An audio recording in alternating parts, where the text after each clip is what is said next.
All right, we are now live here with Jim Miller. What's up, Jim? Not too much, getting by.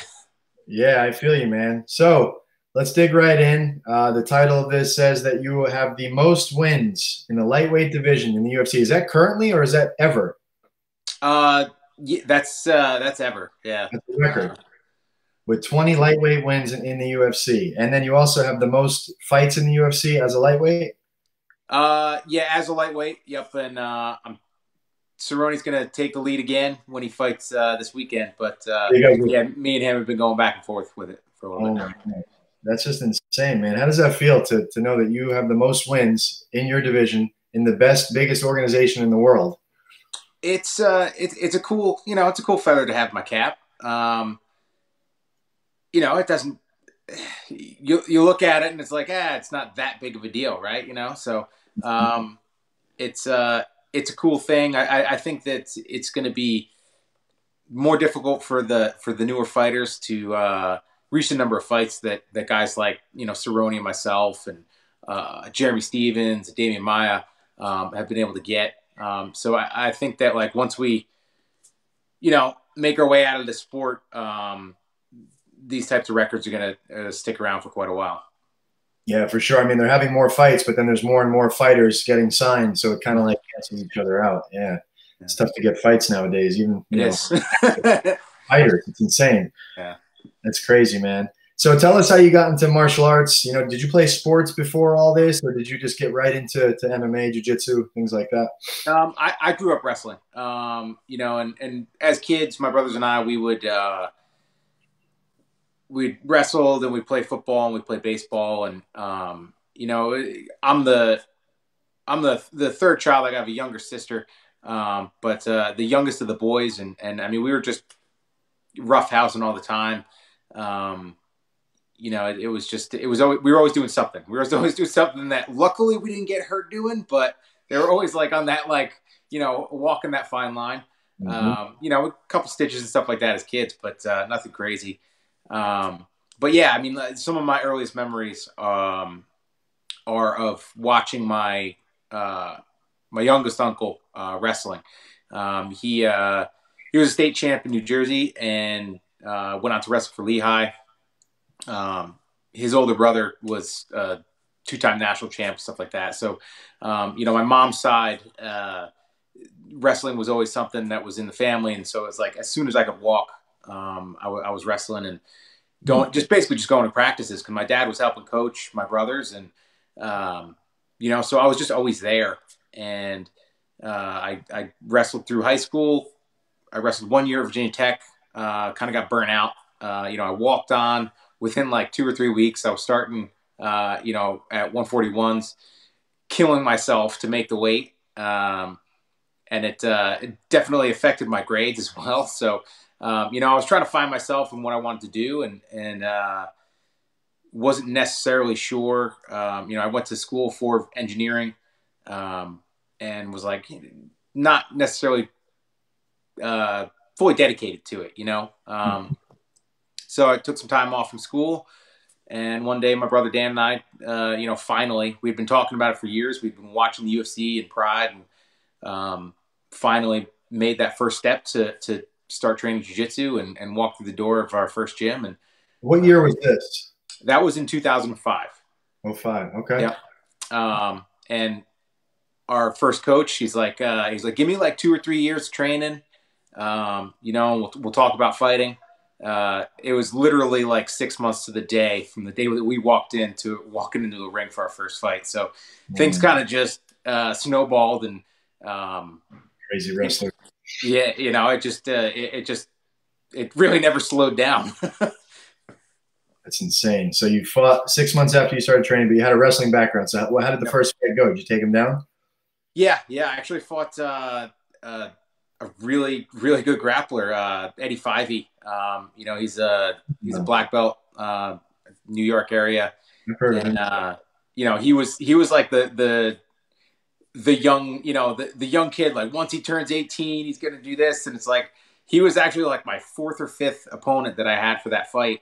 Everybody kept falling out, and our coaches were buddies and stuff like that, and it just ended up that we ended up you know, both needing opponents, and we ended up fighting each other, and I was able to take him down and use MMA and not getting stuck in any situations, because he was a little bit better grappler than I was at the time, better submissions at least. So it was a good fight though, and yeah, from there, like I said, things just kind of just kept going. Yeah, I was looking it up. So 3 years later, you find yourself in the UFC. So from starting to training, just some wrestling background, 3 years, 900 days later, you're in the UFC with some of the best guys in the world in 2008. There was a lot of really good guys then too. So how did you do that within 3 years? So I have guys who, I'm coaching, and, some guys it takes 10 years. Sometimes it takes 8 years, 7 years, rarely 3 years. And then you're not only in there, but you're winning. So talk about that. Like, what do you attribute that to? Really just making it my life. I met my wife almost a year after I started training at the gym, actually, because like I didn't do anything besides train. I mean, it was really a 7-day-a-week thing. I mean, we would fight, and 2 days later we'd be back in the gym and training, and there was nothing else. It was working during the day, working construction, and then we'd get home, get cleaned up, eat some dinner, and then go train. And then weekends we were training Saturday and Sunday as well. So I mean, it was just it was a different time too, because like a lot of the like the guys that I'm coaching and stuff like that, they're some of the things that I don't like about the current MMA scene, at least on the local circuit, is the having fighters like sign exclusive contracts and stuff like that. I mean, in the beginning, I fought 12 fights before I fought in the UFC, and I took a handful of those on like 3 weeks or less, just because I was always ready. There was no difference between training for a fight and just my everyday. I mean, I was training to get better, and I mean, from the beginning, it wasn't like I wasn't training to fight, the guy who worked at the tire shop, or whatever. Like I was training to fight BJ Penn from day one. So, I mean, that's who I was training to fight every time I was fighting one of these guys that, ended up having 2 fights or 3 fights, and then life got in the way, and they, their career ended. I was always looking beyond that. So yeah, it was really just being in the gym and being ready, and being lucky as well. I mean, like I never suffered one of those devastating injuries that kept me out of the gym. So, yeah, luck was definitely on my side as well. Were you at the same gym this whole time? I mean, I know you have your own gym now, but were you training at the same place throughout this whole history? No, it was, it's a pretty, it's pretty ridiculous. So we started training there in 2005, small little place. I mean, like, probably a quarter of the mat size that my place is now, I mean, just this tiny little place in a strip mall, on the back end. Our first coach, he was a good dude. But it was just small. He had a couple fighters and stuff like that. And, he ended up blowing his knee out, and some things, other things came up, and he ended up, closing the gym down and moving. And the close came pretty abruptly. It was like 3 weeks before I fought Frankie Edgar. And leading up to that point, there was, everybody kind of knew it was a little bit in the air. I mean, because he wasn't really around teaching and stuff like that. Another guy and myself were kind of taking over the classes and stuff like that for him. So it was tough. It was definitely a tough training camp to go in and fight Frankie. Yeah. I think I got to spar like once leading up to that fight, in like 6 or 8 weeks leading up to the fight. Because like my brother was my only training partner, and of course he had a broken rib leading up to it, and And a 185er. So wait. Yeah, and a 185er, and of course, like I couldn't remind myself enough not to punch him to the body, and I I punched him in the body the one time, and that was it for him. So, Jeez.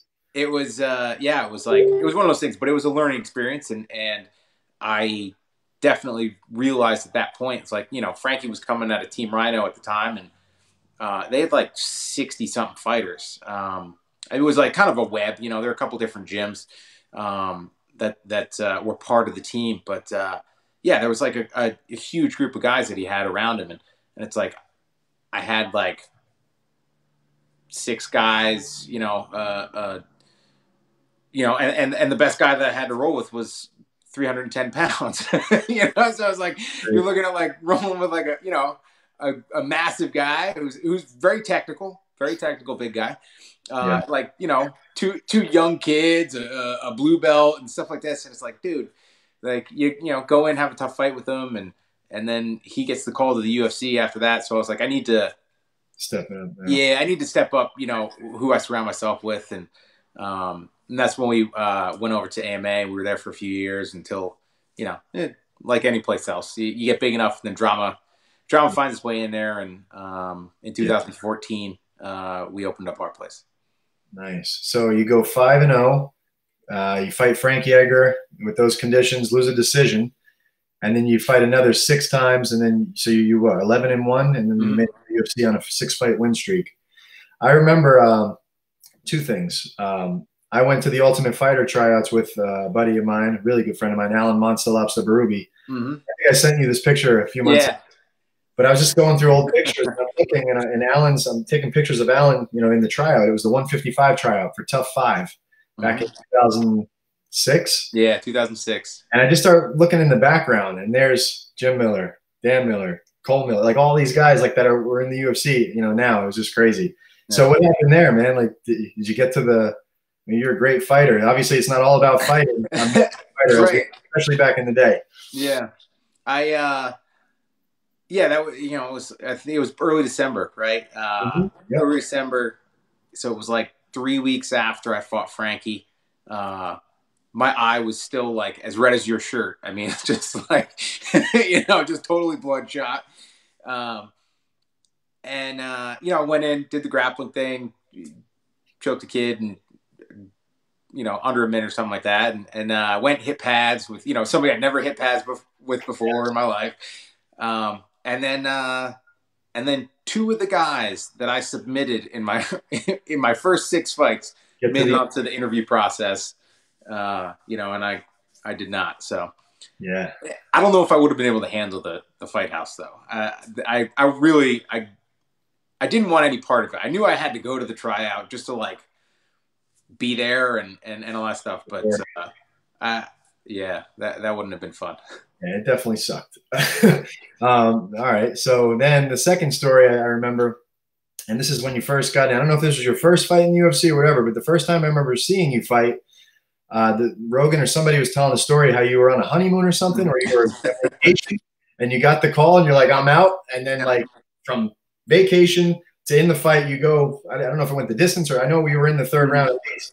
And I remember thinking, how is this guy's cardio light? Like he's dominating this guy from vacation. And I'm thinking to myself, how this is impossible. Tell us that story, man. Like what happened there? Yeah, it was my second fight. I made my debut October, I think it was 18th, in 2008. And I got married 3 weeks later. So after the fight, Dan had a fight coming up and stuff like that. And, we had the whole team, stuff like that. So like my wife was like, listen, don't get a black eye before our wedding, please. So I didn't really, I didn't hop right back into it. Took a little time off. And then, we got married, and we went on our honeymoon. When the heck was it? It was like, I think we got back right before Thanksgiving. So like we got married. I didn't really come back and train before the honeymoon. Went on a honeymoon, came back. So I trained like maybe 3 or 4 times after my debut. And And of course, in one of those sessions, I was working with Frankie Edgar. You know, we ended up fighting, and then we ended up training together for a while after that. And tweaked his knee when we were in a scramble, and one thing led to another. He ends up pulling out of the fight.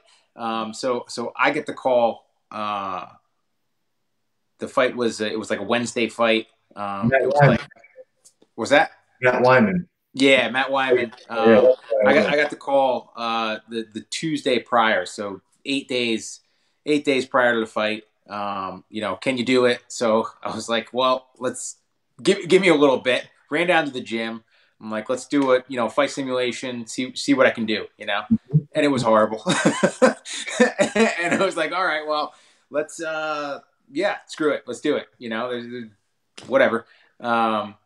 You know, I thought it was a good matchup, and knew I could push. Right, I knew I could push 15 minutes, and you know, was able to go in there and yeah, just get the momentum and keep it and push the guy. And you know, it was a lot easier back then too, because I didn't get as big as I did for quite a few years after that.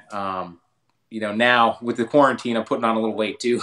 But you know, if they told me 8 days, I don't think I'd be able to make 55 right now. But yeah, so it was like 8 days notice. You know, went out and fought well, and yeah, it was you know, it was one of those things. It was kind of like I had been ready. I was, you know, I trained. I came out of my debut,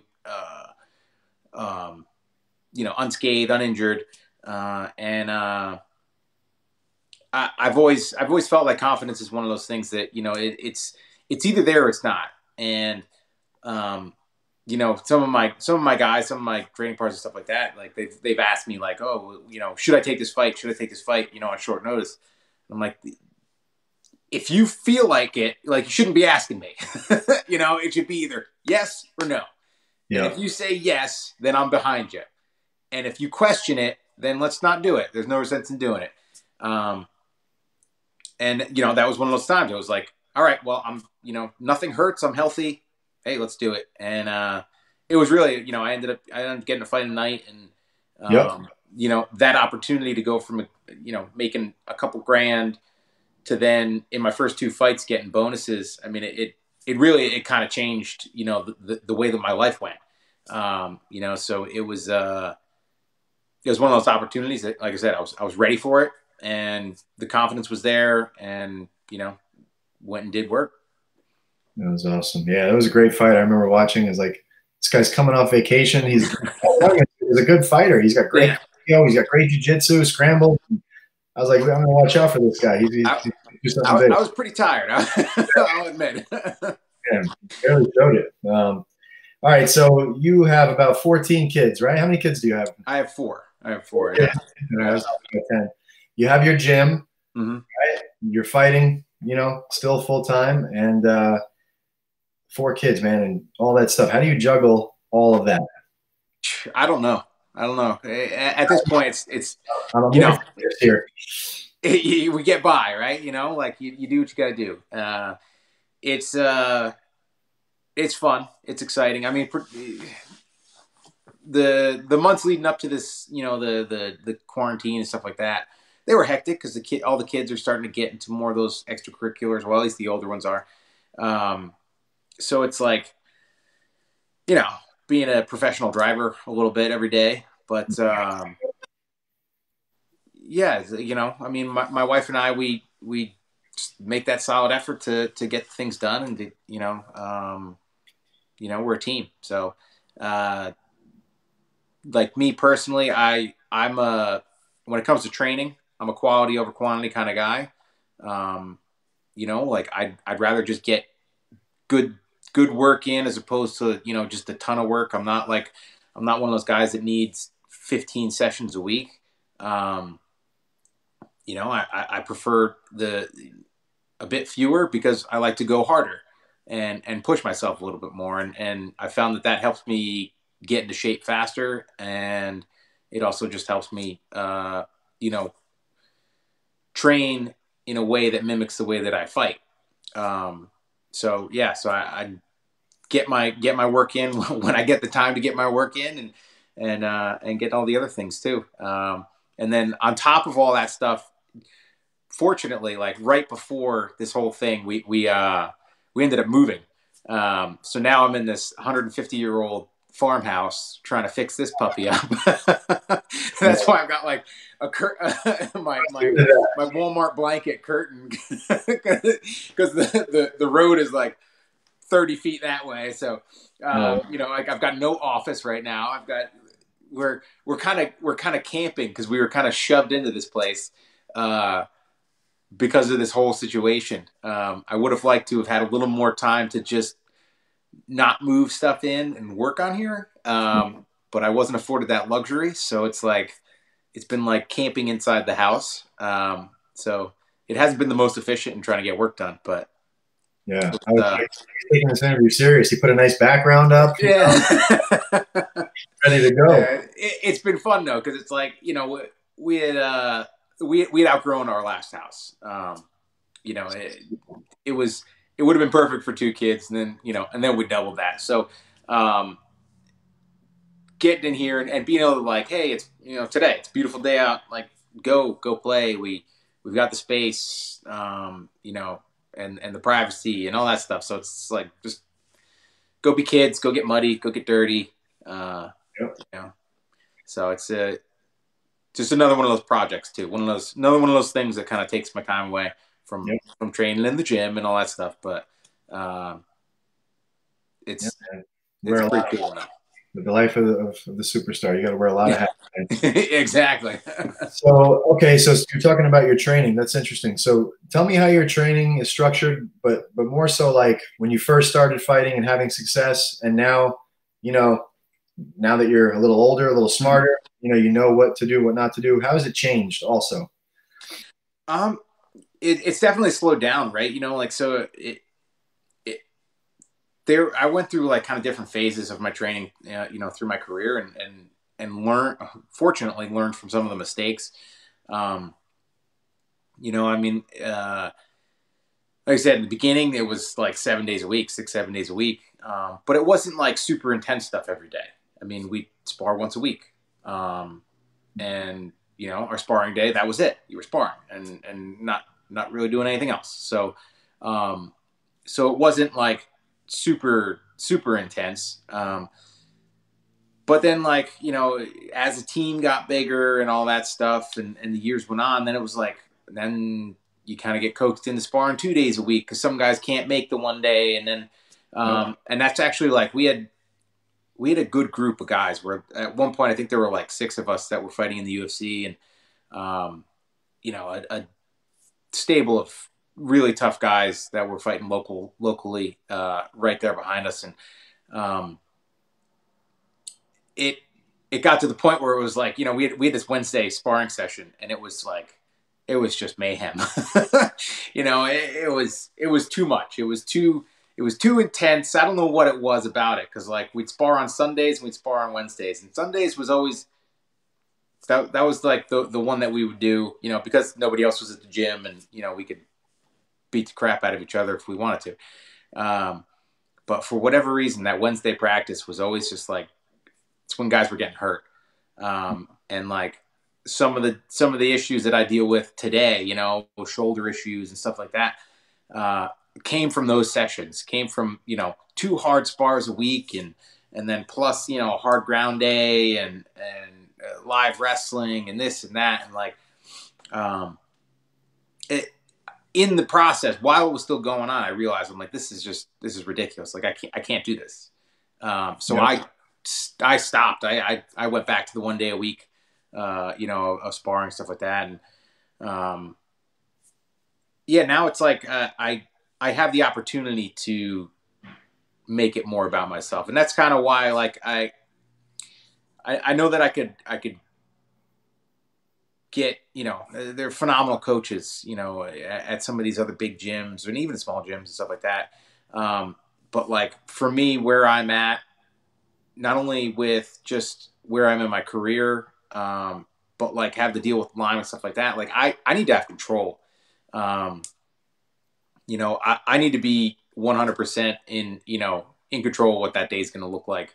Because some days it's not, like, okay, well, we plan on going hard today, but today's not a day I should be going hard, So, I can let the guys do their thing and get my work in.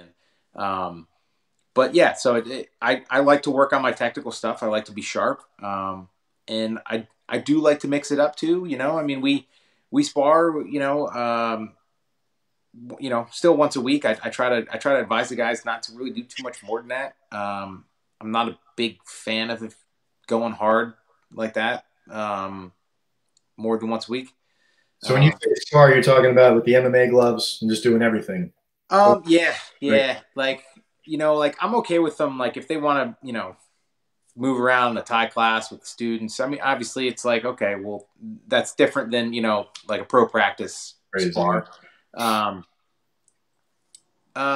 yeah, like, I don't know. Yeah. I just kind of like fine tuned it a little bit more and yeah, just trying to be healthy, right? Like that's the key thing to this is like, if you don't fight, you don't get paid. Mm-hmm. You don't fight, you don't get to advance your career. I mean, some guy, like a guy like Khabib, dude, he pulled out of so many fights. He got injured so many times, but he's still been able to do what he's done. And he's the exception and not the rule, in my opinion. I think a majority of other fighters that have experienced the injuries that he's had in training, they don't get near to, their full potential. So for me, it's like, okay, we got to get to the fight. Like that's really it. Like, I mean, obviously I want to be the best fighter that I can be when I get to the fight, but, I don't need to kill myself to do that, So, and it's there's that balance too, that, fighting is just as much about being an athlete as it is about being, a technical martial artist. So, I really try to balance those two. I find myself, it's a lot easier for me nowadays to do the more technical work, because it's just the easier, lower impact stuff. But definitely balancing that athleticism with technique is a huge thing as well. So do you attribute, like you've had such a long career and you're still going, like a lot of people who are like a couple of my guys, Matt Frivola, Billy Q, they're just getting started. They've been in the UFC, Billy just last year and Matt a couple of years now. They want to be where you're at and they want that long career and get in, get up to the top, make money, do whatever. So like some guys, most guys really have a couple of year, fight career in the UFC and they're back down to another show or they're out completely. So would you say that the training you were just talking about is the biggest thing that allowed you to have such longevity, or is there something else that a lot of fighters are missing? I mean, luck. Like a lot of injuries. Yeah, like I've got things that I deal with. I mean, like look at my posture; it's horrible. Like I deal with like neck and back and shoulder issues, and there are days where to look to my left, I have to turn my whole body. But I've been fortunate enough to not have to deal with anything devastating. Knock on wood. Like,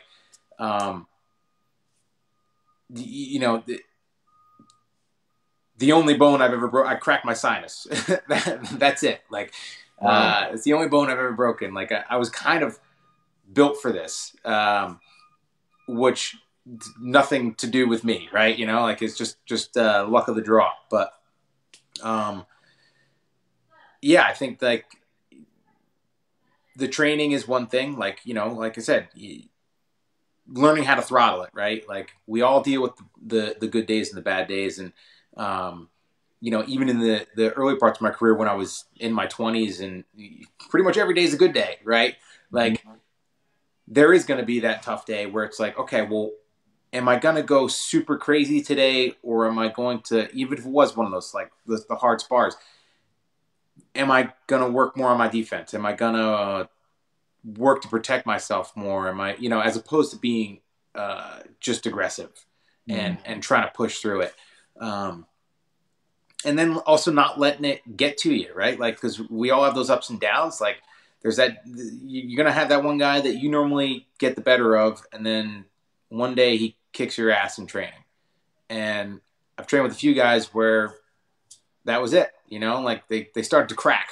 Like, oh, I had a bad day and this guy beat me up and you know, and submitted me a couple times in a 5-minute round. And yeah, sucks ego. yeah, they let their ego get control of them and manipulate them. And it's like, man, like, we don't know what's going on, right? Like we're in control of so little of what's going on with this whole thing right here. You know, the training is one thing, and like the fighting is another. I mean, like fight nights, like, yeah, man, how bad do you want it? How hard are you going to go in there? Are you going to, you know, be able to say to yourself in the mirror afterwards that you gave 100%? Like that's really it. That's what you can control. Like you control your effort and your attitude. Because some nights you're just not there. Some nights you're physically just not there, and it's not something that you did. It's not, you know, you might have eaten the same things and done the same things, and just something's not right. And like that, like I said, it's big on fight night, and it's also pretty big on training too. I mean, where like training is a vast majority of the times that we're gonna work out and spar and roll and all that stuff. So like you're gonna have a much bigger, you know, test pool of like what your good day is and what your bad day is. But those bad days are still gonna come, and it's about like getting something out of them, but not trying to get too much out of them. Mm-hmm. You know, and just learning yourself and learning how to like throttle back some days and survive a little bit. Yeah, absolutely, man. So let's talk about Joe Lozon. You guys had some crazy fights in there, like the bloodiest fights, and both of your crazy jumping for flying heel hooks. You guys are just going back and forth, fight of the nights, and you guys wanted to do that again. Yeah, years later. Tell me about those two fights, man. Like one was a lot closer, I think, than the other, but they're just going back and forth at each other. And I mean, what do you like those fights, or is that just something that you'd rather be like, yeah, I'd rather just get in and get out, or do something like? So some guys tell me I love those kinds of things. I want to have those every time. And I'm thinking, well, you're not going to have a very long career if you do that every time. But what do you feel about all that? You know, the first fight with Joe was there's more to it, right? So like, okay, I fought, you know, we fought the first time we fought in 2012, and like we'd met and we'd talked and stuff like that before that, and we're always, you know, he's a cool dude, and you know, we've always been friendly. I fought Nate, actually, Cinco de Mayo of 2012, and I ended up tearing a muscle in my right calf in the first round.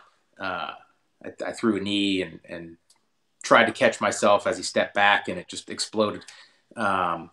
So Joe and I had a appearance at Walter Reed like the following week. So we go down to, you know, the UFC fight in Virginia, and we go to this tour of this veterans hospital. And like I'm in a walking boot and crutches and stuff, and we go in, and the person that was showing us around is like, oh, you know, like it'd probably be quicker if you hop in a wheelchair. And I'm like, I'm not going in a wheelchair. Like these are like, this is like the best veterans hospital, you know, like in the nation. These guys are dealing with some legit stuff, and I tore a muscle in my calf. Like I'm not going in a wheelchair. And Joe's like, I'll push you around if you want. I'm like, I'm not having a guy that's in my weight class push me around in a wheelchair either. Awesome. So like we ended up, you know, talking and stuff like that, the whole, you know, that whole trip, and you know, and hanging out a little bit. And he was supposed to actually be fighting Gray Maynard that night. And he had told me afterwards that he was planning on calling me to help him train for Gray. And then Gray pulled out. I think it was like just about 6 weeks out from the fight. and this was in a time when I used to get up into the upper 180s between fights and stuff like that. And it was I went out hunting the one time, and I'm a bow hunter and stuff like that, and I'd always wanted to like stay out. So I was actually like just camping out by myself, a little tarp and sleeping bag and stuff like that, sitting next to a fire. And my manager texted me. He's like, "Hey, you want to fight Joe in like less than 6 weeks?" Yeah, sure. Why not? Yeah. Might as well. Right? Like I stepped on the scale when I got back the next day. I was like 188 pounds, something like that. I'm like, shit.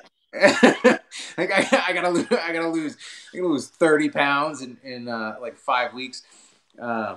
My gosh. Yeah, so it was it was another one of those. It was just like the whole thing that surrounded it. I mean, the fight was right after Christmas. So I went out there to Vegas by myself for the first like 2 days before my guys got there, my family got there, and yeah, it was just kind of a weird atmosphere, like Vegas around that time between Christmas and New Year's. It's just like, it's a little quieter, but there's still a lot of people. It's just quieter. So like you just all that weird stuff's going on too. Like it's, it just feels odd. And then like my brother couldn't make it out, and my other cornerman couldn't make it out. So like my dad's in my corner, and my strength and conditioning coach like flew out on a day's notice, to corner me, and and that was like one of those fights where like ton of respect for the guy. There's no like ill will, right? But knowing what he's capable of. And, I mean, we go out and I push as hard as I can push, and he pushes as hard as he can push. And, like, we both wanted that one. Yeah. And like, it was one of those things that you're in the middle of it, and you know that it's special. And it's like, man, like this is going to be I just got to keep this up. Like I just got to keep going. And, there was that moment in the second round when his, gauze came out of his glove, and like, I'm just being like, dude, great fight, and he's like, you too, like we're like having a conversation, touching gloves while the ref stops us and stuff like that, and is cutting the gloves off or cutting the gauze off. That's just crazy. Yeah, and it was just one of those ones where like after the fight, I mean, like I could barely stand up, you're just so fatigued, and it was, like I said, it was awesome to be in it. Like I knew that it was gonna be remembered while it was happening. So for a while, it was like my favorite fight to be in, even though it's like, okay, well, I would have preferred to go out and finish him, and and fight perfectly, and show the the most of my skill set. But at the same time, to like go out and to just butt heads with somebody and have that grueling fight, and with all that other weird stuff going on, and it was just, like I said, I mean, it was a cool one to be a part of. And then 4 years later, is this something either of you asked for the second time, or the UFC was like, that was such a great fight, we got to run it back? Yeah, Joe Silva. It was I fought at UFC 200 and beat Gomi right before him. Mm-hmm. Yep, and like right, it was, I think a week later. He called me up and he's like, "Hey man," he's like, "We need a good fight on the card up in Vancouver." He's like, "What do you want? What do you think of you and Lozon again?" I'm like, "Hey, let's do it." And it was, I think it was like 7 weeks from then. So it's like, all right back into it, and let's go do it. I'm sure deep down, both of you were like, well, that was a cool battle, but I kind of don't want to, let's just finish this thing, right? If you want to do that again, but again, it was just even crazier than the last one. Yeah. Close fight, yeah. Split? Was it a split decision? And yeah, I think it was a split. Yeah, and everyone was like, "Oh, well, Joe could have won, Jim could have won. It could have won either way." It was crazy. Yeah. At the end, I remembered him jumping for that flying scissor heel hook. Yeah, Yeah. Was that close, or were you just like, get out of here with that, or what? Yeah, in the first one, yeah, like that was That was the first fight. Okay. yeah, it wasn't super close. You know, I had to address it, right? Like Yeah, you got to address but it. yeah, like it was one of those things too. Is that uh, he went for it once. Like he right before that he tried to tried to step in, and I jammed him up and was able to push him away. And it's like, well, if I wasn't still chasing him, right? Like there's seconds left on the clock. It's in the bag at that point for me. Yeah. Like, but I was still plodding forward, trying to finish him. He wouldn't have had that opportunity to throw that on me. So it's just one of those things. Like you be aggressive, and it's like Sometimes, yeah. yeah, like it almost came back to bite me, but it didn't. That's great. All right, so I'm going to ask you like a couple questions. First thing that comes to mind. These are like the fire questions. Okay. All right. All right. Who wins Saturday night, Gaethje or Ferguson? Ferguson. Your favorite cheat meal? Ooh. Bacon cheeseburger. Yeah. Your favorite fighter coming up when you were coming up?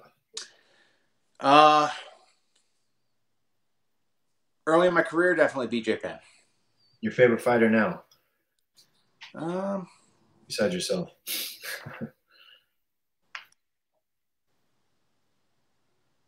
I don't know. There's so many there's so many good guys that pop into my head. We'll skip it.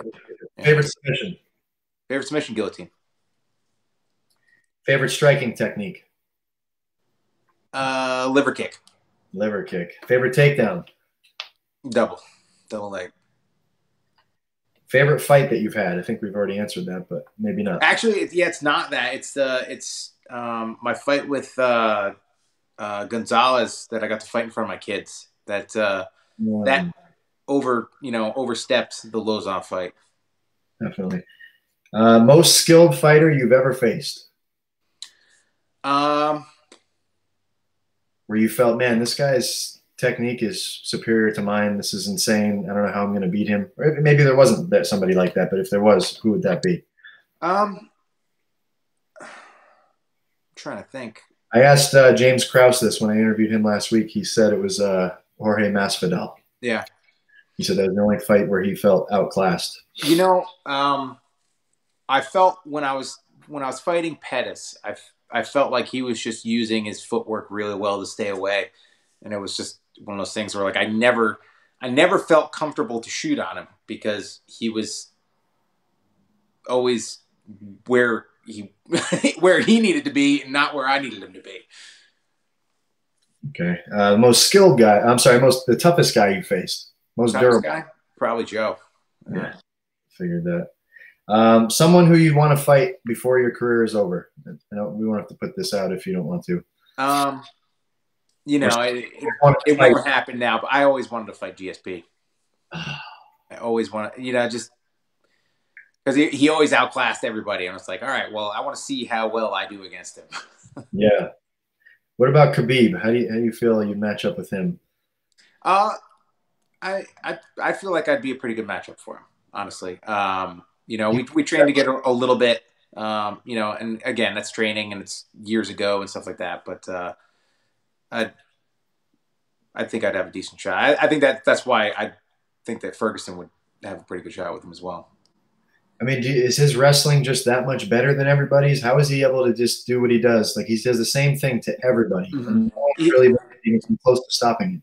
He is one of those, like, I barely, like, we trained, like I said, we trained a couple sessions together. Got to wrestle with him a little bit. And he is just, like, he's just strong in that clinch. Once I was on my back and in my guard, then I was attacking him and able to land a couple things. But that was back, 10 years ago now. So it's like a completely different game. But yeah, he's just tough, man. And he's got a great team around him. And he's been able to like pull off of those guys as well. For sure. What is the biggest mistake fighters make? I want to talk about fighters coming up who want to get to the UFC, and then another question would be, what's the biggest mistake a fighter who just got into the UFC maybe makes? I think the biggest mistake that the young guys make is overthinking training camps. I think they focus on like this guy that might never make it, as opposed to focusing on them just getting better. I think if they focused on themselves more and honing their skills more, as opposed to like, hey, what combo is going to work against this guy that's been training for a year and will probably never fight after we fight. All right, that's good. And then when they're in the UFC, they just made it. Why are they not making, besides injuries and blasting their heads in and all that and bad luck? What's something they could actually control? What mistakes do you see, even some of your guys or some of your friends that didn't make it as long as you? What mistakes did they make that they could have actually controlled? I think overtraining. I think doing too much, right? Because it wears you down, it breaks you down, makes you more susceptible to those other things, and then you have enough of those crummy days in a row, starts affecting your confidence as well. Good point. Like a couple years ago when the UFC brought in Reebok and like everybody stopped making a lot of money from sponsorships. Mm-hmm. Well, 20 fights, then you probably do okay. But how are fighters now getting sponsorships? Because I'm thinking, I have a couple businesses, and would I want to sponsor a fighter that can't even like promote my stuff in the cage or on TV or anything like that? And it's like, how do you provide value to these people and get other sponsorship? Because if it's your first fight in UFC, you get like $3,000 from Reebok. And me back in 2007, I made 10, 15 grand sponsorships as a nobody. Yeah. So like, I feel bad for these guys who were really serious about this, and that's all they can get. Yeah. Me struggling as a manager and a trainer, like, what's the pitch? Well, hey, buddy, like, let's just be friends and Yeah, I mean, using the thing that I'm looking at, my phone, I mean, it's that was one of the things that kind of bugged me with the fall off after the Reebok deal. It's like, I don't think anybody ever bought a pair of shorts because I wore them in a fight, especially when they were covered with like 18 different logos, right? Like, but now we've got social media and it's huge, right? Like everybody's on it all day, every day. It's about using that and developing the content there, and which I'm not very good at, but at the same time, I feel like, I'm trying to be genuine, and I try to, be honest on there. But it's not necessarily always the best when it comes to the marketing of it. I think like there's so much more time spent like in the gym that you could have photos taking you training and this and that than wearing a pair of shorts in the cage or having a banner that nobody ever saw, right? Because you're pacing in front of it. It's a digital world. Are you sponsored by anyone currently? Like, where they're actually paying you or giving you free stuff? I have a couple that like I get some product and stuff from, but it's things that I use, and that I'd probably be spending my money on otherwise. Nice. But dollar bills are that's the main goal, right? Because the bank's not going to take all the other stuff for a mortgage payment. So that's it. So what's the plan for you, man? What's next, and when do you plan to exit MMA and all that, and what do you plan to do next? And so what's your plans going forward? I'm trying to figure that out. It's one of those things that like I have a tough time. Like once I get into a training camp, then it's like, okay, well then I start to get a little bit more, I'm focused on fighting and this and that and training and recovery. And so it's harder to do the other things for me. But yeah, I'm still trying to find it. I'm still trying to figure it out. And I think that like this sport is it's a huge platform. It's a huge opportunity for us to,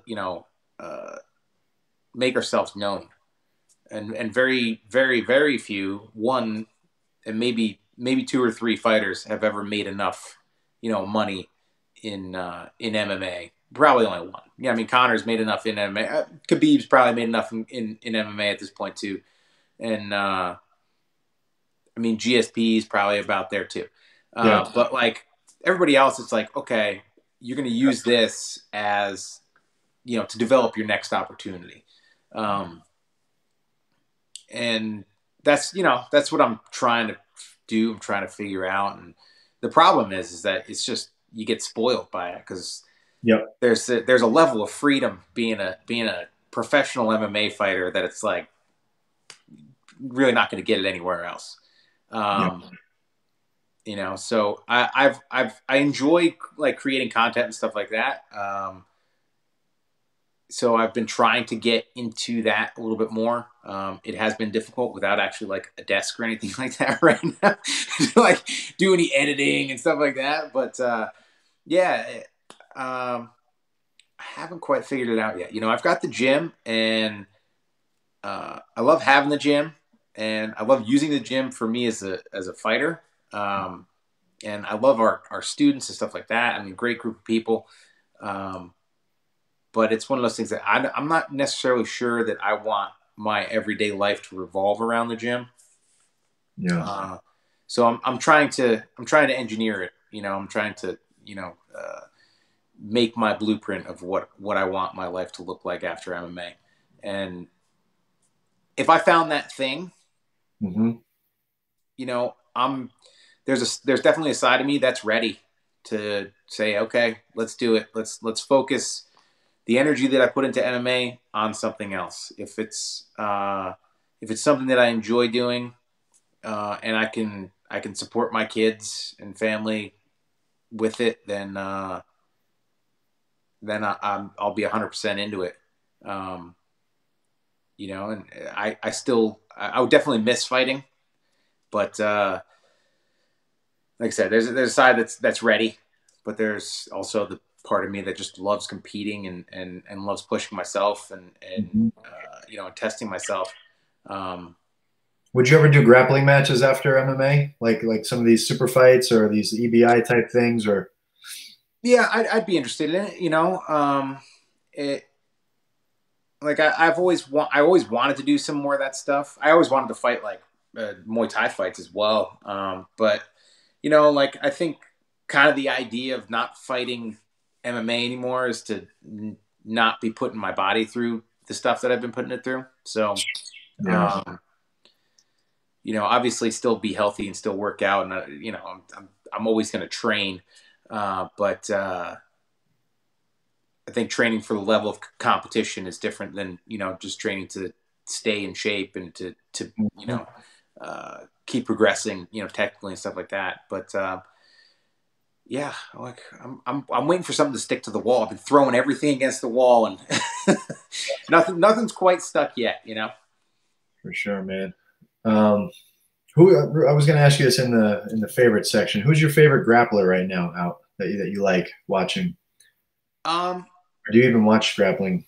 I mean, I really like Gary Tonin. Just aggressive as hell, and and just like he's a very fearless grappler. I mean, like, and it translates to his MMA as well. I mean, he just goes out and he just goes, and He's in your area, right? You guys? Yeah, he trains down a decent amount in like South Jersey, and then he trains over in New York a bit. I see a younger version of myself. There's some parallels between the two of us, and yeah, I just like that style. I mean, he just goes balls out, and there's just something to it. Yeah, he's insane. Do you see yourself coaching fighters, like UFC fighters and all that, and going in and after you're all done and just doing that a lot more, or? Yeah, maybe a little bit. Knowledge on to the next generation of fighters. Yeah, I mean, it's it's cool. Like I've got a good group of guys with me right now, and some have a lot of potential, you know, and uh, I want the most for them, but at the same time, it's like I try not to like, you know, put any of any of my like accomplishments on them. Like, oh well, you got to go. You got to do this. You got to do that, because everybody's got their own plans, their own ideas of, you know, what this is going to be. And like, I'm okay if they just want to fight a few times pro, and that'll be it. You know, like if they're not planning on taking it to, you know, 45 fights and you know, or whatever the hell it is now, 46. Right. Yeah, 46 fights, and you know, 34 in the UFC. Like, I don't expect my guys to want to strive to accomplish what I have. Um, I've got guys that I think definitely could, but you're not going to put the pressure or push them yeah, to. yeah. You know, I mean, like I don't need to live vicariously through anybody when it comes to this sport. You know, I haven't quite accomplished everything that I wanted to accomplish, but I've gotten to share the octagon with Everybody. Yeah, everybody, the best guys on the planet, and you know, and I feel like I've earned their respect, you know, and earned the respect of my peers, and like that's one of the things that's honestly means the most to me. It's like when I've had like, you know, a heavyweight come up to me and like, man, I'm your biggest fan. It's like you're a heavyweight. It's a completely different fight. It's a completely different style. Like you guys approach it different than we do. Like, and for you to say that, like, it's, I don't know, it's just huge to me. But yeah, like I love to be there for the guys. I love to help them. But at the same time, like, man, I don't like leaving home that much. You know, like I like to be around my kids and my family and have a good dinner and, you know, and share my time with them as well. So, yeah, I don't know what's next. I'm not, and I'm not fully committed to what's next yet, because I'm still committed to MMA. And I'm assuming you don't have a fight lined up right at this moment. I threw my name in the hat, so I might get the call for Fight Island anytime now. So I've been training. You know, we're getting our secret training in. So just for those who don't know, I'm just going to name off some names that Jim has fought. Okay, so David Barron, Matt Wyman, Gray Maynard, Mac Danzig, Steve Lopez, Dwayne Ludwig, Mark Bocek, Gleason Tabau, Charles Oliveira, who you knee barred, which I watched that, which was awesome. Kamal Shaloris, Benson Henderson, Melvin Gillard, Nate Diaz, Joe Lozon, Pat Healy, Fabricio Camoes, Yancy Medeiros, Donald Cerrone, Benil Darnouche, Danny Castillo, Michael Chizet, how do you pronounce the last name? Michael Chizia. Now you messed it up. Now I'm like, what? Yes, sorry. I had it in my head, but when I saw it, it was spelled differently. Gomi, Joe Lozon, Thiago Alves, Dustin Poirier, Anthony Pettis, Francisco Trinaldo, Dan Hooker, Alex White, Charles Oliveira again, Jason Gonzalez, Clay Guida, Scott Holtzman. I mean, besides Khabib, like who the you freaking fought everybody. Like the best guys on the entire planet you've shared the octagon with, you've beaten, it's just insane, man. Your career has been awesome. If you ended it 5 years ago, it would have been like, holy crap. But you're still going. So it was an honor for me to interview. It was an honor for me to, you know, to talk with you for an hour, and I really appreciate it. And yeah, man, just let us know what you're going to do, because all these people are watching, man. We're watching. Right. So thanks for everything, brother. No problem. Thanks for having me on. All right, my man. Take care. You too.